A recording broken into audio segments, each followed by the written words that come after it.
Hello and welcome back. In this video, I have glasses. In my intro, I did not. I do wear glasses. They're just transition lenses, and so when I'm outside, it looks like I have sunglasses on. And I thought that might look weird on camera, especially in the middle of winter. Welcome back to my channel. Still brand new. This talking to a camera is still very awkward. Hoping to get over that at some point. Time will tell. Time will tell, because right now it's still really weird. Today's video, I wanted to talk about, sorry. Here we go. I wanted to talk about homesteading. I wanted to talk about what does it take to be a homesteader? What is homesteading? And can you do it? Can you? Can you just become a homesteader? You want to. Probably why you're here. What does it take for you to do that? And I'm here to tell you this. It doesn't take a lot. You see these bigger channels, and I've fallen into it. I've watched it. I bought property. I tried to jump into homesteading in a way I thought homesteading was. You have property, you buy a bunch of animals, you grow a huge garden. And as I've started it, and as I've made some mistakes, and I've learned different things, I realized this is a version of homesteading, but it's not the only version. And I didn't have to jump into it so intensely, which is a personality trait, flaw of mine, little impulsive. Anyway, so what does it take to be a homesteader?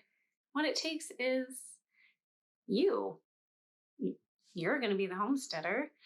It takes you. It takes a desire to want to grow things, want to grow your own food, and to preserve it. Do you have to can your food to be a homesteader?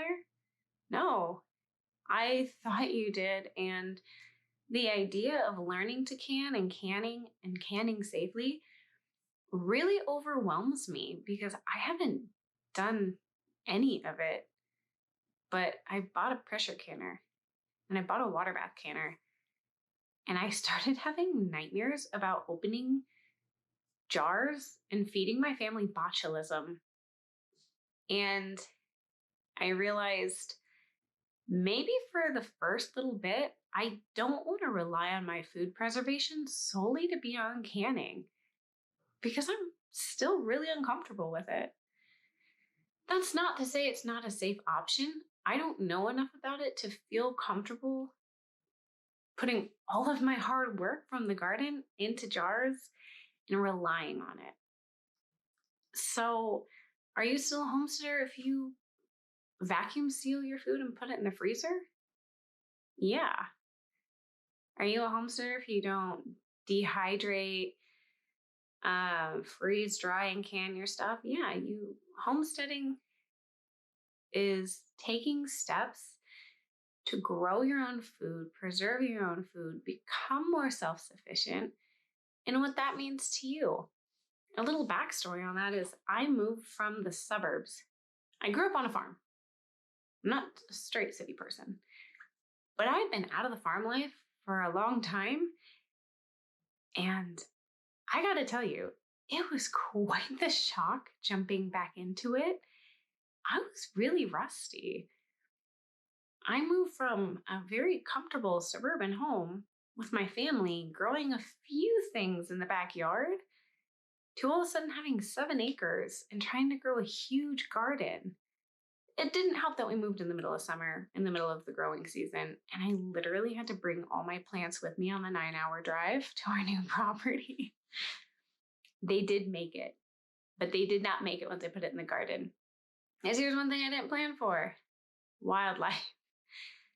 I kind of pictured having this big, beautiful garden and going out there barefoot and picking my harvest and taking it in and trying to can it. And I realized that was not what was going to happen because the deer ate all my food. I mean, they ate my zucchinis down to like the rut. And so homesteading is, you can start small. If you're in an apartment, you can still be a homesteader. It's not going to look like my homestead. It's not going to look like some of these bigger channels homesteads. But that doesn't mean it's not a homestead. If you're growing tomatoes and you're making your own marinara sauce and you're storing it somehow, whether you're freeze drying it like I did and put it in the freezer, you grew that. You prepared it and you put it away for you or your family. And that's what this is all about. So I would say, new viewer, potential future homesteader, or current homesteader like me who's just getting started and trying to figure out what the heck all this is, my first piece of advice to you is just start. Go down and get a plant start and put it in a pot. Or get one of those pop-up beds. That's what I started with. I didn't do a raised bed because we didn't have a lot of money. I got one of those like pop-up raised beds, and I filled it with the organic soil from Costco, and I put some starts that I bought at a local nursery in there, and I harvested the stuff off of that. That's not a rolling field of food, but that felt so cool. That felt so good to, and it wasn't like hard work, but it was still work. I had to tend to it. I had to water it, make sure it had enough sunlight, take away dead leaves. I had to harvest the stuff off of it. And then I had to store it in a way that we could come back and eat it at a later date. And that's a great step. And it's okay if you just want to be an urban homesteader. You're not any less than than people having a big farm. You can grow a lot of food in a small amount of space, and it's still a lot of work. So just start, go down, get a plant, maybe start with, a few, maybe like a tomato, maybe a zucchini plant in your pop-up garden, something that's manageable, something you'll eat, something that's fairly easy to store or preserve to get started. So it's a good experience. You can see your stuff grow, so you can pick it, so you can store it and have it be successful. Don't get something that's really hard to store, which I'm blanking on what that would be. But if you think of something like that, don't start with that. Start with something easy. Next is be really easy on yourself. Growing stuff it's bizarre because it seems like it should be easy because plants need sunlight, water, and air. But I can't tell you the things that I've killed, and I can't tell you why. My very first attempt at a garden, so much died. So much went wrong. I planted all of my squashes really close to each other, and it was just it was a tangle of all these vines, and it was hard to get to the squashes. And because they were all under all these vines, they started to mildew and rot because they weren't getting enough sunlight. There wasn't enough airflow through the leaves. It's a learning process. I'm having to be really patient with myself because I've only ever really grown in these little containers.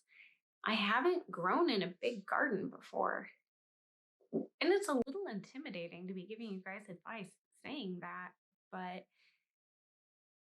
clearly I've learned a little bit along my way. And, take it for what it is. And if it's not applicable, move on, I guess. But go easy on yourself. You're going to have some stuff that lives. You're going to have some stuff that dies. Maybe it all dies. That's okay. Thank goodness there's grocery stores and farmers markets. Try again next year. You're only going to get better. I was really afraid to start because I was afraid of failing. And I did finally start. And I definitely failed at a lot of things. Pretty hard. But you just learn from it. When you start something, you're not going to know everything there is to know. And you're not going to be able to do everything there is to do. And you're not going to be able to have mastered it because it's a new skill. You have to practice that. And so allow yourself the time to practice that and allow yourself to not be good at it.